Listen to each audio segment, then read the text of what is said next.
말씀이 주께 있사오니라는 제목으로 목사님께서 설교하실 때 많이 듣는 것 같으세요. 아멘. 감사합니다. 예, 우리 조금 전에 함께 봉독한 요한복음 6장이 참 길지요. 71절까지 있습니다. 이것도 여러 번에 나눠서 6장을 이제 설교하고 있는데, 실제로 이 6장에 관계된 여러 이 주석이나 뭐 다른 책을 이렇게 읽어보니까 이 부분이 6장이 제일 어려운 것으로 이렇게 이구동성으로 이렇게 이야기하고 있는 것을 보고 있습니다.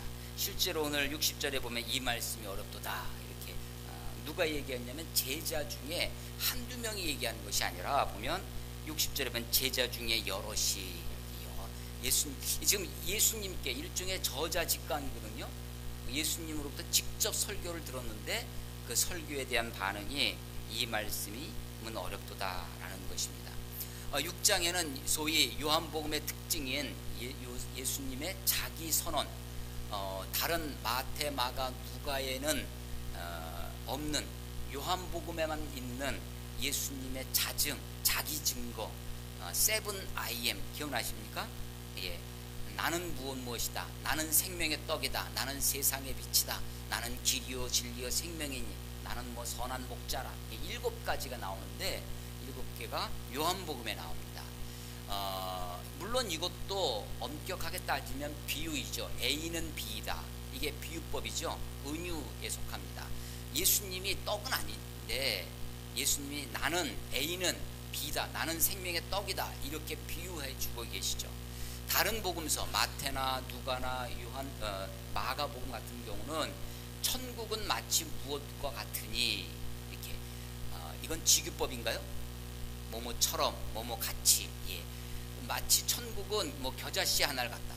마치 천국은 밭에 씨를 뿌리는 것 같다. 이렇게 보이지 않는 천국을 보이는 이 땅의 물건을 가지고 예수님이 우리 옆에 놓아두셨어요. 보라고. 그래서 파라볼레 이게 비유라는 말입니다. 파라 옆에 몰래 던져놓다라는 것입니다. 옆에 던져놔서 천국을 모르지만 옆에 있는 걸 보고 그것을 통해서 천국을 볼 수 있도록 해주시는 것이 비유죠. 근데 이 다른 복음서는 그런 천국 비유가 있는데 요한복음에는 그런 비유는 없습니다. 천국은 마치 무엇과 같다 이런 비유가 없어요. 그래서 책을 읽다 보면 요한복음에는 비유가 없다라고 나오는 것은 그런 의미에서 그렇습니다. 그러나 예수님의 자기 비유, 예수님의 자기 증거 혹은 예수님의 자기 선언, 나는 무엇이다 라고 하는 것이죠. 그 중에 첫 번째가 바로 요한복음 6장에 나옵니다. 나는 생명의 떡이다. 이것은 예수님의 오병이어 보리떡 5개와 물고기 2마리로 5,000명을 먹이신 오병이어 사건 이후에 그 사건에 대한 의미를, 이것도 요한복음의 특징인데요. 마태, 마가, 누가는 그 사실만을 증거해 줍니다. 그런데 요한복음은 그것과 바로 이어서 나는 생명의 떡이다. 사람들은 광야에서 그 보리떡으로 만들어 주신 그 떡을 먹었습니다. 마치 그것은 출애굽기에 나오는 모세가 광야에서 만나를 주었던 것을 사람들은 생각해냈습니다. 그리고 모세처럼 나와 같은 선지자가 이후에 나타날 것인데라고 하는 모세의 그 말씀도 기억을 해내죠. 그리고 그들이 생각했던 모세와 같은 선지자, 다윗과 같은 선지자, 이 나라, 이 민족을 구원해줄 정치적인 메시아, 왕의 메시아로 예수님을 생각했습니다. 그래서 예수님을 억지로 임금 삼으려고 하죠. 예수님은 그런 사람들을 다 내어보내십니다. 그리고 서둘러서 제자들도 따로 가게 하시죠. 그 배를 타고 갈릴리 호수 건너편으로 제자들을 먼저 가신 제자들이 그곳에서 풍랑을 만납니다. 예수님이 그 풍랑 속에 바다 위로 걸어오시죠. 6장에 바로 오병이어 사건과 물 위로 걸어오신 예수님의 그 모습이 함께 등장합니다. 오병이어 사건은 사실은 수많은 무리들, 군중들을 향한 예수님의 표적이었죠. 그런데 물 위로 예수님이 걸어오시는 것은 제자들에게만 보여주신 예수님의 특별한 그런 기적이었습니다. 그건 제자들만 경험했던 것입니다. 어쩌면 제자들이 오병이어 사건을 통해서 제자들의 마음도 한껏 마음에 부풀어 올랐을 것입니다. 야, 이제 우리가 그동안 예수님을 쫓아다녔는데 이 예수님이 저렇게 왕이 되면 나도 뭐 한 가닥 하겠구나. 근데 예수님은 전혀 다르게 반응하십니다. 그런 군중들을 예수님을 막 추대하고 예수님을 막 그렇게 예수님의 인기가 높아가는데 오히려 사람들을 내어줬습니다. 마치 뭐 같았냐면 싸이가 갑자기 유튜브를 끊는 것과 똑같은 거예요. 막 지금도 뭐 1억 8천만까지 오늘 정도 되면 2억이 될 거라고 막 그렇게 되는데, 그렇게 막 인기가 높아가는데 갑자기 모든 활동을 중단합니다. 산속으로 들어가는 거예요. 싸이 주위에 싸이를 돕는 사람들이 많이 있을 거 아닙니까? 그리고 싸이를 쫓아다닙니다. 예수님의 지혜들이 그렇게 나도 이제 같이 그 영광을 누리겠구나 했는데 제자들마저도 배를 타고 갑니다. 풍랑을 만나는 거예요. 죽을 것 같죠. 사실은 그 풍랑을 만난 제자들의 상당수는 어부들입니다. 바다에서 갈릴리 호수에서 익숙한 그리고 전문 프로페셔널 어부들입니다. 그런데도 불구하고 그들은 풍랑 속에 죽을 것 같아서 괴로이 노를 젓고 있었습니다. 그때 후련히 주님이 나타나시죠. 내니 두려워 말라. 그때 인상적인 장면이 예수님이 배에 모셔드리니까 그 바다가 잠잠해지고 평온해졌습니다. 마치 풍랑이 있는 우리의 인생 가운데 주님이 우리의 인생 가운데 모셔드립니다. 신비하게. 우리가 지난주에 예수면 나다, 또 뭐였죠? 백문백답. 문제가 무엇이든지 질문이 무엇이든지 예수가 답이라는 거죠. 그런 것처럼 예수님을 내 삶에 모셔드리니까 삶의 평안이, 삶의 온갖 문제가 해결되어지는 그런 것을 맛보는 것처럼 지하들이 그런 것을 경험합니다. 바다 건너편에 왔는데 군중들이 거기까지 쫓아옵니다. 그 사람들과 긴 논쟁을 벌이는 것이 이 6장 이야기입니다. 그래서 6장에 오늘 71절 마지막까지 읽었는데 6장에 걸쳐서 계속해서 그들과 논쟁을 하는 거죠. 예수님의 이야기를 들으면서 많은 사람들이 수근수근거립니다. 이것은 글럼블이라고 하는 아주 투덜대는 겁니다. 아니 예수님이 그런 능력이 있으신 분이 좀 우리를 위해서 깃발 들고 뭉쳐라 하면 유대인들이 다 뭉쳐서 어쩌면 로마로부터 압제를 하고 있는 로마로부터 민족적 독립의 기회를 맛볼런지도 모릅니다. 우리가 지금 이렇게 경제적으로 허덕이고 있는데 예수님 당시에 1세기 유대인들, 1세기 가나안에서는 사실은요 굉장히 경제적으로 열악한 그런 상황이었습니다. 그들에게 빵은 절실한 것이었습니다. 우리는 음식 쓰레기가 철철 넘치는 그런 시대를 지금 살고 있지만 1세기의 팔레스틴은 그렇게 녹록한 사회가 아니었습니다. 더군다나 로마의 압제를 받고 있는 그런 상황 속이죠. 예수님이 좀 번듯하게 그럴싸하게 이스라엘 사람들을, 유대인들을 그렇게 만들어 주실 수도 있었을 텐데 예수님이 그렇게 하지 않으신 거예요. 그러면서 예수님이 하시는 말씀이 나는 하늘에서 내려온 떡이다. 나는 하늘에서 내려오는 살아있는 떡이다. 나는 하늘로부터 왔다. 그런데 이것은 너희 조상들이, 모세를 얘기하는 것입니다. 너희 조상들이 광야에서 준 그 만나와 같지 않다. 그 사람들은 그 만나를 먹고도 죽었거니와 그것은 하늘에서 물론 내려오긴 했지만 from heaven, 천국제였죠. 그러긴 했지만 그 만나를 먹은 사람들도 여전히 광야에서 죽습니다. 여전히 가나안에 들어가서도 다 죽었죠. 그것은 하나의 예표일 뿐이었습니다. 그런데 내가 주는 떡은 그걸 먹는 자는 영원히 죽지 아니하리라 라고 이야기하십니다. 그 떡을 어떻게 먹습니까? 그것은 믿음으로 먹는 것입니다. 누구든지 아버지께서 내게로 오게 하지 아니하면 내게 올 자가 없다는 것입니다. 예수님께 믿음으로 나온 사람, 하나님의 부르심에 응답해서 나온 그 사람들이 믿음으로 그 떡을 먹습니다. 예수님의 살을, 예수님의 피를. 그래서 사람들이 그것을 식인종처럼 이해를 했다는 것이죠. 그것을 물질적으로, 육체적으로 이해했기 때문입니다. 여러분 요한복음이 어려운 것 중에 하나가 요한복음의 접근 방식, 사도 요한이 우리들에게 말씀해 주시는 방식이 이원론적이라고 합니다. 이게 뭐 철학적인 설명을 좀 해야 되는데 두 가지로 설명을 합니다. 공간적 이원론입니다. 공간적으로도 이 세상이 있어요. 이 땅이 있습니다. 또 저 하늘이 있습니다. 이것은 요한복음 전체에 흐르는 것입니다. 니고데모에게도 3장에서 한밤중에 니고데모가 찾아옵니다. 찾아와서 우리는 당신이 하나님께서 보내주신 선생님인 줄 믿습니다. 그랬더니 예수님이 하신 네가 거듭나지 아니하면, 네가 물과 성령으로 거듭나지 아니하면 하나님의 나라를 볼 수도 없고 하나님의 나라에 갈 수도 없다 라고 이야기합니다. 공간적으로도 이 땅이 있습니다. 이 세상이 있어요. 그리고 저 세상이 있습니다. 공간적인 이원론적인 설명을 하십니다. 사람들은 자꾸만 이 땅의 것을 이야기합니다. 그런데 주님은 아니다, 저 세계가 있다, 저 땅이 있다.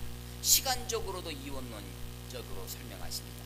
지금 우리가 살고 있는 이 세대가 있습니다. 지금 현재가 있습니다. 그런데 다가올 오는 세상이 있습니다. 다가올 영원한 세상이 있는 거죠. 존재론적으로도 그렇습니다. 우리 육신이 있습니다.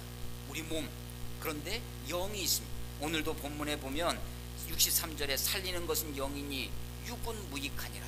마치 이것은 그 당시에 세상에 아주 팽배해 있었던 헬라 철학과 흡사합니다.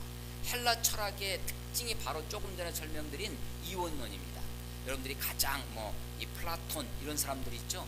아리스토텔레스, 혹시라도 그런 수업 들으면서 머리 아파하셨던 그 플라톤의 대표적인 사상이 이원론입니다. 이데아의 세계가 있다는 거죠. 그리고 우리의 현상 세계가 있다는 것입니다. 이원론으로 나눠서 설명합니다. 그러면 설명이 조금 쉽습니다. 현상이 그러하니까 우리들의 본. 그래서 이 이원론 사상의 두 가지로 설명하는 이 이원론 사상에 의해서 육신은 악하고 영은 선한 것이고 라고 하는 생각이 그 당시에 팽배해 있었습니다. 그래서 얼핏 보면 이 말씀이 그렇게 들어옵니다. 그래서 지금 공간적으로도 이 땅이 있지만 그곳이 있습니다. 가야 할 하나님의 나라. 시간적으로도 이 세대가 있지만 오는 세대가 있습니다. 또 존재론적으로도 이 육신이 있지만 영이 있는 것처럼 그렇게 이야기합니다. 그래서 요한복음을 이해할 때 이렇게 설명하는 분들이 많이 있어요. 마치 그 헬라의 그런 것들을 이용해서 이렇게 설명을 했다라고 하는 것이죠. 그런데 사실은 기독교는 이원론이 아닙니다. 기독교는 이론론이에요. 유일하신 하나님, 그분이 모든 것의 이유이십니다. 하나님, 한 분 하나님이 빛도 짓고 어둠도 지었나니, 하나님이 온 세상 육신뿐만 아니라 영혼뿐만 아니라 육신도 하나님이 만드신 것입니다. 지금 이곳도 이 땅도 하나님의 세계일 뿐만 아니라 우리가 가야 할 그곳도 하나님의 세계, 하나님의 나라입니다. 지금 이곳 이 시간도 우리는 시간의 통제를 받죠. 시간의 제한을 받지만 하나님은 영원하신 하나님이라 지금뿐만 아니라 앞으로 올 미래도 그것도 하나님의 시간입니다. 하나님, 우리는 과거, 현재, 미래의 어떤 시간의 축 속에 살고 있지만 하나님은 그것이 통째로 하나일 뿐입니다. 우리는 여기와 그곳을 구별하지만 하나님은 그 모든 것이 하나라고 하는 것입니다. 그런데 이 근원적으로는 하나이지만 하나님이 성경이 우리들에게 이해하기 쉽도록 이렇게 설명하고 있습니다. 사실은 이것도 살리는 것은 영이니 육인 무익하니라 라고 해서 영만 좋은 것이고 육은 아주 for nothing 이렇게 되어 있는데 그렇게 우리가 다가옵니다. 그러나 사실은 이 문장은요, 살리는 것은 영이니 땡땡 하고 문장이 따로 떨어져 있습니다. 그리고 살리는 것은 영이니 이 말도 the spirit 할 때 스피릿이 대문자입니다. 그러니까 성령님이 the spirit gives life, 성령님이 우리에게 생명을 주신다라는 것입니다. 하나님, 이 그때 생명은 성경의 생명과 목숨을 구별한다. 요한복음에 구별되어 있다라고 우리말도 구별되어 있지만 영어도 이 헬라어 원문도 생명과 목숨은 이 목에 붙어 있는 숨입니다. 이 숨이 끊어지면 죽죠. 육신의 생명, 그것을 목숨이라고 하면 하나님이 우리에게 주시고자 하는 영원한 생명, 신적인 생명, 하나님과의 올바른 관계에서 주어지는 것, 그것은 생명이라고 표현하고 있습니다. 살리는 것은 영이니 성령이 하나님의 영이신 그분이 우리들에게 생명을 주신다라고 하는 것입니다. 예수님이 내가 그 생명의 떡이다, 나를 먹어라, 내 살을 먹어라, 내 피를 마셔라 라고 하는 것을 사람들은 그 하늘, 또 그때 하나님의 영원한 생명, 이것을 이해하지 못하고 이 땅만 생각하고 있는 것입니다. 자기 민족만, 지금 현세만. 그래서 아니 어떻게 우리가 이 사람의 살을 먹고 피를 마실 수 있단 말이냐. 그러면서 이 사람들이 자기들끼리 유대인들이 다투면서 수군거리, 어떻게 자기 살을 주워 먹게 하겠느냐. 우리는 그의 아버지를, 부모를 알고 있는데 어찌 그가 하늘에서부터 왔다고 하느냐 라고 하는 것입니다. 그래서 이 본문에 이 말씀은 어렵도다 라고 하는데, 이 어렵다고 하는 것이 야 이해하기 좀 어렵다, 난해하다 이런 것이 아닙니다. 이때요 어렵다라고 하는 단어는 이런 겁니다. This is a hard teaching. 단단한 어려운 교훈이다라는 것인데, 이 hard, 굳건, 굳센, 굳은 이런 뜻이죠. 이것은 마치 마태복음 25장에 가면 3명의 그 달란트 비유가 나옵니다. 5달란트 받은 사람, 2달란트 받은 사람, 1달란트 받은 사람이 나오는데, 그 1달란트 받았던 사람이 하는 말, 당신은, 주인을 보고 하는 얘기입니다. 당신은 굳은 사람이라. 심지 않은 데서 거두고 해치지 않은 데서 모으는 줄을 내가 알아서 이것을 당신께서 내게 주신 이 1달란트를 내가 땅에 묻었나이다. 보소서 여기 있나이다 라고 할 때, 당신은 굳은 사람이라. You are a hard person. 굳은 사람이라. 그때 똑같은 단어. 이 단어는요 저 구약에 가서 출애굽기에서 10가지 재앙, 10가지 재앙이 아니라 지난번에 뭐라고 10가지 기적이라고 우리 수정을 좀 받았는데, 그 10가지 재앙, 10가지 기적을 얘기할 때 그때 바로를 보고 성경에 뭐라 하냐면 강팍한 사람이라, 강팍하여, 완악하여 할 때 그때 그것이 똑같은 단어입니다. 그래서 그 1달란트 받은 사람이 주인을 보고 당신은 굳은 사람이라, 이것을 히브리어로 옮겨놓으면 당신은 강팍한 사람이라, 당신은 완악한 사람이라 라는 것이죠. 그것을 요한복음으로 슬쩍 그 단어를 가져오면 바로 이 단어가 됩니다. 이 말씀은 어렵도다 라고 할 때, 어렵도다 하는 것은 아주 굳은 말씀이다 라는 것입니다. 그 예수님이 이 말을 듣고 누가 들을 수 있으랴 라고 하니까, 예수님이 이 말을 듣고 제자들에게 61절 보면 예수께서 스스로 제자들이 이 말씀에 대하여 수군거리는 줄 아시고 이르시되, 이 말이 너희에게 걸림이 되느냐. 걸림이 되는, 이때 걸리다 라고 하는 이 단어가 헬라어라면요 스칸달리조라는 거예요. 영어에 좀 비슷한 단어가 있어요. 스캔들입니다. 스캔들. 이 단어에서 나왔어요. 이 마태복음이나 이런 데 보면 누구든지 소자를 실족해 하는 자는 연자 맷돌을 목에 메고 바다에 빠지는 게 낫다 할 때, 그 실족하다 라고 하는 단어가 바로 이 스칸달리조라는 단어입니다. 남이 걸려서 넘어지게 하는 존재죠. 자, 지금 너희들이 이 말에 걸림이 되었느냐, 너희들이 이 말에 걸려서 넘어졌느냐 라고 하는, 스칸달리조 했냐는 것입니다. 실족했느냐라는 것입니다. 실제로 이 사람들은 예수님의 말씀에 걸려 넘어졌습니다. 그래서 이 제자들이 다 떠나가는 것입니다. 그래서 이 6장에는요 여러 사람들이 등장하는데 군중이 있습니다. 예수님이 만들어주신 그 보리떡 5개와 물고기 2마리로 배를 채웠던 군중들이 있습니다. 배를, 창자를 채웠던 그 사람들이 있어요. 어쩌면 그들은 혜택을 받은 사람들이죠. 놀라운 기적의 표적의 현장에 있었던 사람입니다. 그러나 그것이 어디서 왔는지 모릅니다. 그런 군중들만 있는 것이 아니라 예수님과 논쟁을 벌이는, 예수님을 쫓아오는, 배를 타고 갈릴리 호수를 건너와서 예수님께 와서 쫓아왔던 유대인들도 있습니다. 그들은 수군수군거리고 예수님과 토론을 하고 그랬던 사람들이 있습니다. 오늘 60절에 보면 그것보다 조금 더 안으로 들어온 사람이 있습니다. 제자들입니다. 그 제자들, 이 제자들이 예수님을 따라다닙니다. 예수님의 추종자입니다. 요즘 표현으로 하면 요즘 칼이라고 하는 사람이 책을 한 권 썼는데, 팬인가 제자인가 라는 책이 있습니다. 그 표현대로 하면 이 사람들은 예수님의 팬입니다.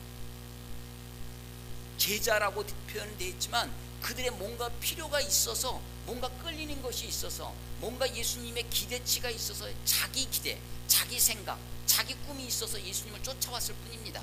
근데 자기 기대와 맞지 않으니까 그들은 이제 예수님을 버리고, 자기 기대와 맞지 않으니까 그 예수님의 기대와 자기 기대가 서로 충돌하는 것입니다. 그래서 걸려 넘어지는 것이죠. 스칸달리조 한 것입니다. 실족하는 것입니다. 여러분, 그런데 누가복음 7장 23절에 보면 이런 말씀이 있습니다. 누구든지 나를 인하여 실족하지 아니하는 자는 복이 있도다. 예수님이 하시는 말씀이에요. 누구든지 나를 인하여, 예수님 때문에 실족하지 않은 자. 아니, 그렇습니다. 예수님께 나오지만 예수님 때문에 실족합니다. 대표적인 사람이 누구냐면 어리석은 부자 청년입니다. 어떻게 하여 영생을 얻으리까? 내가 성경에 어떻게 이렇게 되어 있느냐, 내 성경에 이런 말씀이 있는 것을 다 내가 다 지켜 행했는데 뭐가 더 필요하겠습니까? 그래, 네 재산을 팔아서 가난한 사람들에게 나눠주어라 라고 했더니 이 사람이 근심하고, 아니, 영생이라고 하는 아주 중요한 문제를 가지고 예수님이라고 하는 탁월하신 분 앞에, 생명의 구주 앞에까지 오긴 했습니다. 그 문제를 다른 데 가서 찾은 것도 아니에요. 예수님께 왔습니다. 아니, 오늘날도 마찬가지죠. 오늘날 교회에 나올 수 있습니다. 오늘날 성경 공부도 할 수 있어요. 말씀을 듣긴 합니다. 그런데 말씀에 걸려 넘어집니다. 예수님이 하시는 말씀이, 누구든지 나를 인하여 실족하지 아니하는 자는 복이 있도다 하시네요. 전에 오래전에 성경 공부를 했던 어른들이랑 이렇게 장년분들이랑 성경 공부를 한 적이 있었어요. 성경 공부를 하다가 그 중에 한 분이 그런 얘기, 자기는 도저히 성경을 열심히 읽어보는데도 도저히 안 믿어진다는 거. 그리고 어떻게 예수님이, 이런 예수님이 있을 수 있냐는 거예요. 그래서 도대체 무슨 말씀 때문에 그러시냐 그랬더니 이분이 하는 얘기가, 아니, 너희가 네 아내나 남편이나 처자를, 가족을, 식구들을 미워하지 아니하면 나를 쫓아올 수 없느냐 라는 그 말. 자기는 자기 부인이 열심히 교회를 다니까 가족의 평화를 위해서, 가족을 위해서 이렇게 희생하고, 나름대로 희생하고 교회를 시작했다는 거예요. 성경 공부도 하고 예배도 드리고 하는데 성경도 열심히 읽고, 다른 말씀은 다 좋은데, 아니, 어떻게 가족을 미워하고 아내를 미워하고 형제를 미워하지 않고서는 나를 쫓아올 수 없다고 이런 말씀을 하실 수 있느냐 라고 하는 거죠. 아마 그분이 신약만 읽어서 그렇지, 구약에 읽으면서 창세기에서 네 아들을 바쳐라 라고 하는 아브라함의 이야기를 읽어서 아마 나가 자빠졌을 것입니다. 이분이 거기에 걸려서 더 이상 믿음으로 진전하지, 나아가지 못하는 것을 보고 있습니다. 여러분, 누구든지 나를 인하여 실족하지 않은 자는 복이 있도다. 예수님의 말씀입니다. 로마서 9장 33절에도 이런 말씀이 있습니다. 기록된 바, 보라, 내가 걸림돌과 거치는 바위를 시온에 두노니 그를 믿는 자는 부끄러움을 당하지 아니하리라 함과 같으니라. 걸림돌과 거치는 돌을 시온에 두노니, 물론 이것은 시편에 있는 말씀을 바울이 인용해 온 것입니다.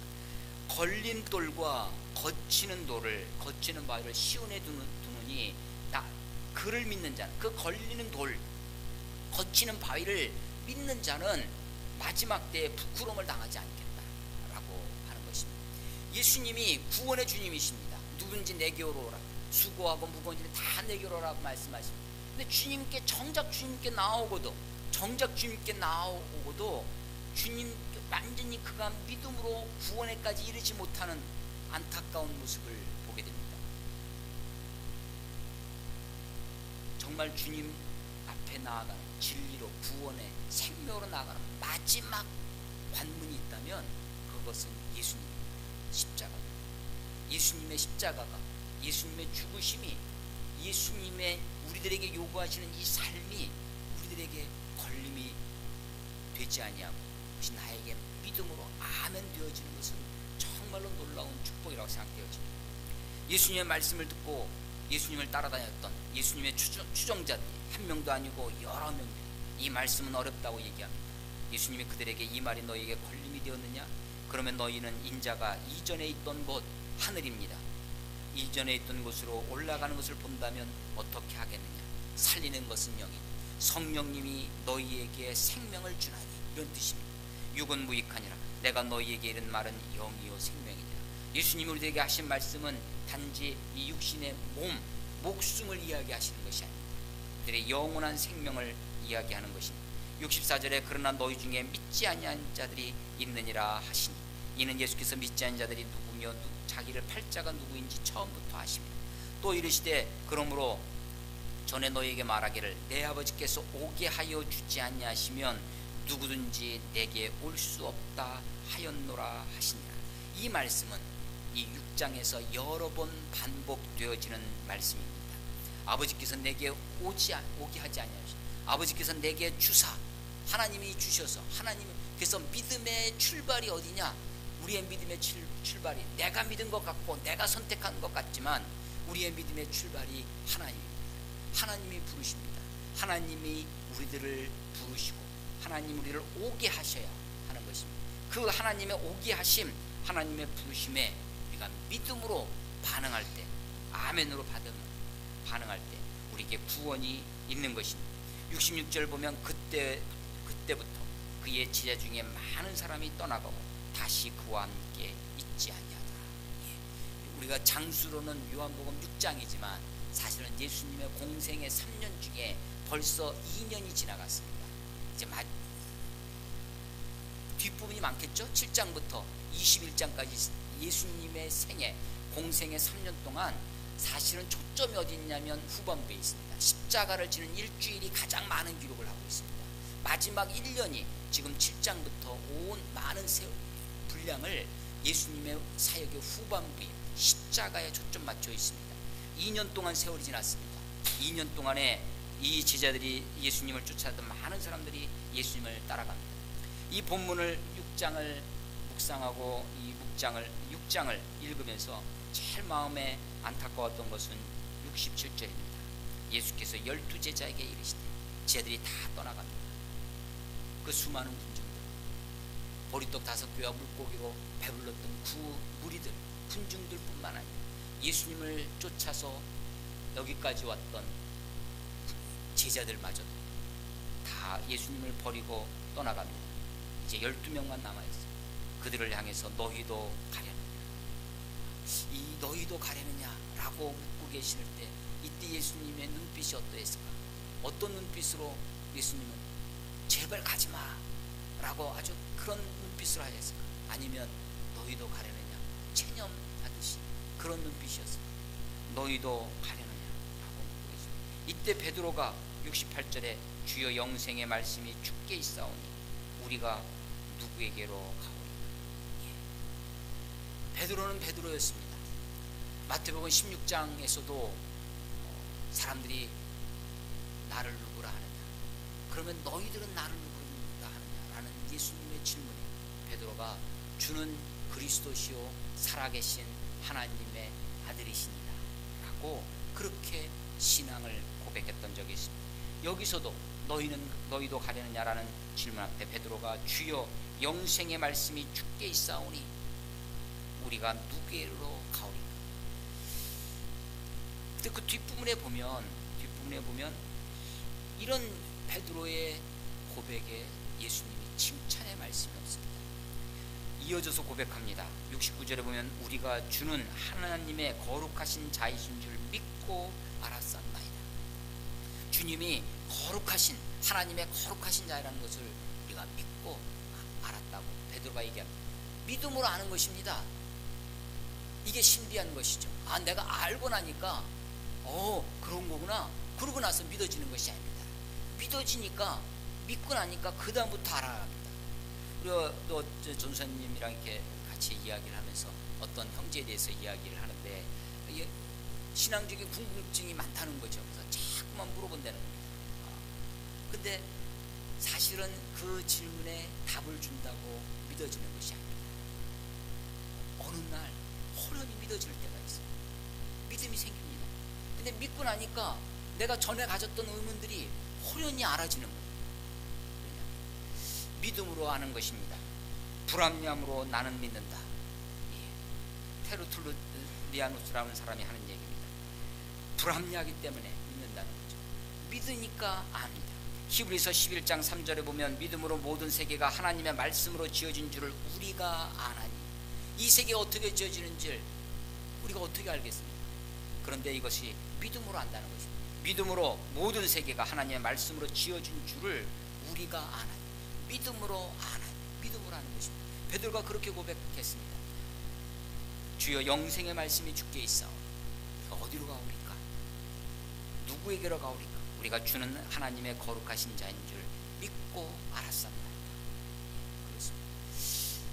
물론 예수님은 어쩌면 베드로가 이런 고백에도 불구하고 얼마 안 있어 그가 그의 예수님이 체포되어서 재판을 받으실 때 그 작은 계집종 여자아이의 이야기에도 불구하고 예수님을 3번씩이나 부인하는 바로 그런 장본인이 베드로라는 것을 어쩌면 주님은 다 알고 계셨을런지 모릅니다.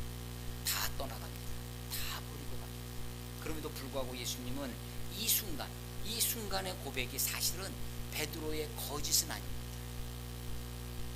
베드로가 주는 그리스도의 살아계신 하나님의 아들이시니다 라고 마태복음에서 고백했을 때도 바요나 시몬아 이것을 알게 하는 것은 네가 아니요 하늘에 계신 우리 아버지니라, 하나님께서 알게 해주다는 것이죠. 그리고 너의 이 믿음의 반석 고백 위에 내가 교회를 세우리니 음부의 권세가 이기지 못하리라 라고. 그래서 곧바로 예수님이 하시는 말씀이 마태복음에 근데 내가 이제 이 유대인들에 의해서 대제사장들과 바리새인들에 의해서 고난을 받고 십자가를 지고 죽고 장사돼서 사흘 만에 다시 살아나야 하리라 라고 이야기하십니다. 그랬더니 베드로가 조금 전에 주는 그리스도시요 살아계신 하나님의 아들이라고 고백했던 베드로가 예수님이 이제 죽으신다는 얘기를 하니까 아니 예수님 그런 일이 절대 일어나면 안 되겠습니다. 바요나 시몬아 네가 어찌 사람의 일만 생각하고 하나님의 일을 생각하지 않느냐 라고 하십니다. 사탄아 내 뒤로 물러가라 라고 말씀하십니다. 우리가 순간순간 하나님의 말씀에 반응합니다. 말씀에 믿음으로 아멘으로 반응합니다. 물론 우리의 삶 속에 여러 순간순간 우리가 넘어질 때도 있습니다. 믿음으로 온전히 살지 못하던 때도 있죠. 그러나 베드로가 나중에 닭울음 소리에라도 회개하고 주님 앞에 통곡하며 돌아왔던 것처럼 그 마지막 요한복음의 마지막 장면이 21장이 뭐냐면 그렇게 떠나갔던 제자들을 다시 찾아오시는 겁니다. 시몬아 요나의 아들 시몬아 내가 나를 사랑하느냐 내가 나를 사랑하느냐 3번씩이나 다시 물으시죠. 3번 부인했던 베드로에게 3번 물으셔서 주여 내가 주를 사랑하는 줄 주께서 하시나이다. 내 양을 먹이라 내 양을 치라 내 양을 먹이라 라고 그를 다시 회복시키십니다. 그를 다시 부르시는 것이죠. 물론 우리의 삶 속에 허물이 있을 수 있습니다. 물론 우리의 삶 속에 잘못된 죄악의 순간들도 있을 수 있습니다. 그러나 주님께서 우리를 다시 부르시고 회복하셨다는 것을 우리가 보게 됩니다. 주여 영생의 말씀이 주께 있사오니 우리가 누구에게로 가오리까? 베드로는 사람들이 다 떠나가고 있지만 떠나가고 있는 그 사이에서 하나님의 말씀 예수님의 말씀 속에 생명의 떡으로 오신 예수님을 보고 있었습니다. 여러분 주의 말씀을 읽을 때마다 이것이 영생의 말씀이라고 믿음으로 아멘하고 이 말씀 앞에 믿음으로 반응해 보십시오. 그리고 그것을 순간순간 나의 것으로 내 생명의 말씀으로 이것을 받아 보십시오. 지난주에 설명한 것처럼 내 살을 먹으라는 것처럼 정말로 실제로 빵을 내 이빨로 질겅질겅 씹어서 또 포도주를 마시는 것처럼 그 예수님의 말씀이 내 삶에 정말로 하나가 되어지도록 내재화 되어지도록 내 체질화 되어질 정도로 그렇게 예수님이 내 안에 들어오실 때 내 안에서 생명으로 역사하실 것입니다. 너희도 가려느냐? 라는 예수님의 이 질문 앞에 주여 영생의 말씀이 주께 있사 그렇습니다. 생명의 말씀이 주께 있습니다. 그들의 구원의 말씀이 예수님께 있습니다. 주님 앞에 나오십시오. 주님의 말씀을 아멘으로 받아보십시오. 이 말씀을 믿음으로 받아 먹을 때 나의 것으로 내 영혼의 아멘으로 받을 때 그 속에서 주님이 놀랍게 생명으로 영생으로 구원으로 함께 하실 줄로 믿습니다. 기도하시겠습니다.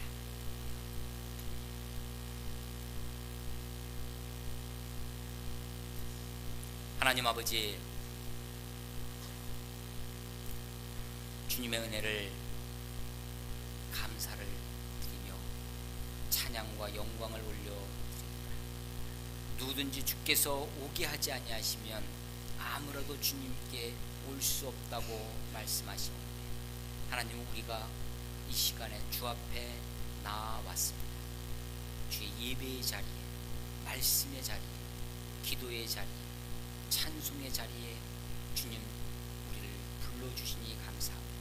하나님, 우리가 주님 앞에 나올 때마다 하나님 믿음으로 나오게 도와주시고, 주님 앞에 나올 때마다 참으로 감사와 기쁨으로 나오게 하여 주시옵시고, 하나님, 그래서 우리가 주님 앞에 나와서 주의 말씀을 주께서 허락해 주시는 주의 은혜를 믿음으로 아멘으로 받아 먹을 수 있도록 아버지여 인도해 주시옵소서.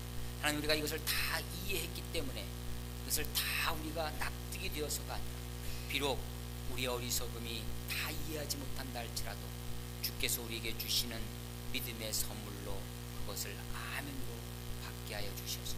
우리 가운데 놀라운 역사가 하나님이 함께 하심이, 하나님 우리 가운데 일하심이 있게 하여 주시옵소서. 하나님 아버지, 비록 주님 앞에 나올 때 허물을 입고 부족하고 연약하지만 우리를 다시 회복하시기를 원하시고, 우리에게 힘 주시고 용기 주시기를 원하시는 주님을 날마다 믿고 소망하며 살아갈 수 있도록 아버지여 축복해 주시옵소서.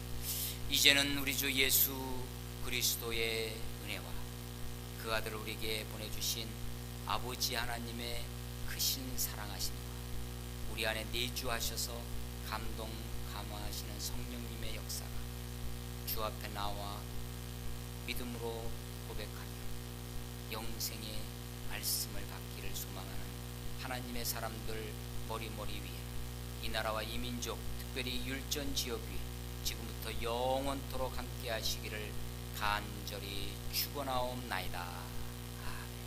아멘.